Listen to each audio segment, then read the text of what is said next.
Hello everyone, চলে এলাম নতুন একটা ভিডিও নিয়ে। বেশ কিছুদিন আগে আমরা তো ঘুরতে গেছিলাম, তোমরা সকলেই জানো। আর ঘুরতে যাওয়ার ভিডিও সেভাবে কিন্তু আমি এখনও পোস্ট করতেই পারিনি, তাই ভাবলাম চলো একটু একটু করে পোস্ট করি। সকাল সকাল রেডি হয়ে আমরা সকলে মিলে বেরিয়ে পড়েছিলাম প্রয়াগরাজ যাবার উদ্দেশ্যে।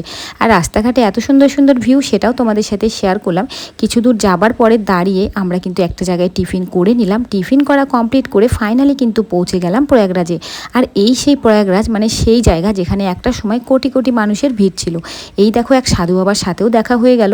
আরেকজন সাধু বাবা কিন্তু পাশে দাঁড়িয়েছিল। এখানে কিন্তু অনেক সাধু বাবা ছিল। আর পুরো জায়গাটা দেখো কতটা বড়, সেটাই তোমাদের ঘুরে ঘুরে দেখালাম। আর জানো তো, এখানে একটাও গাছপালা নেই, তাই প্রচণ্ড রোদ গরম, তাই মাথায় কিন্তু আমি গামছাটাও জড়িয়ে নিলাম।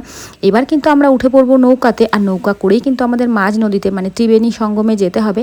তাই কিন্তু আমরা এই নৌকাটাতে উঠে পড়েছি। আর এখানে এক একজনের পার হেড ছিল 300 টাকা করে। আমরা কিন্তু 9 জন মতো ছিলাম, সবাই মিলে উঠে পড়েছে। এবার কিন্তু আমাদের লাইফ জ্যাকেটও পরতে হয়েছে, কারণ লাইফ জ্যাকেট ছাড়া নাকি নৌকাতে অ্যালাউ নেই, সেটাই বলছিল ওনারা। তো যাই হোক, আমরা সকলেই লাইফ জ্যাকেট কিন্তু পরে নিলাম। আর দেখো লাইফ জ্যাকেটগুলোর কালার কি বিচ্ছিরি হয়ে গেছে। যাই হোক, ফাইনালি কিন্তু আমাদের নৌকো ছেড়েও দিয়েছে। আর আমাদের কিন্তু স্নানও হয়ে গেছে, সেটা আর তোমাদের দেখাতে পারলাম না। স্নান করে এবার কিন্তু আমরা বাড়ি ফিরবো। এই দেখো, আমরা উঠে পড়েছি বাড়ি ফেরার জন্য।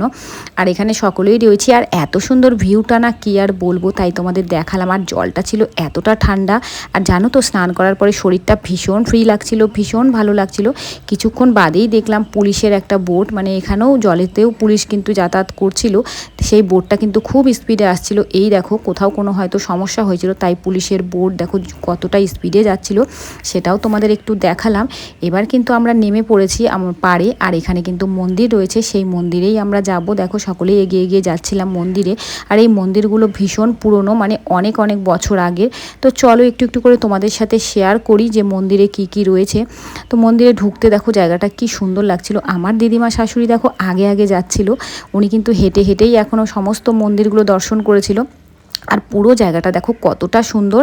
এবার কিন্তু আমরা ঢুকে পড়বো মন্দিরের ভেতরে। আর মন্দিরের ভেতরে ঢুকতেই প্রথমে কিন্তু মা অন্নপূর্ণা রয়েছে, এখানে প্রণাম করে তবেই ঢুকতে হবে। এই দেখো সেই মন্দিরের ভেতরটা কত পুরনো দিনের।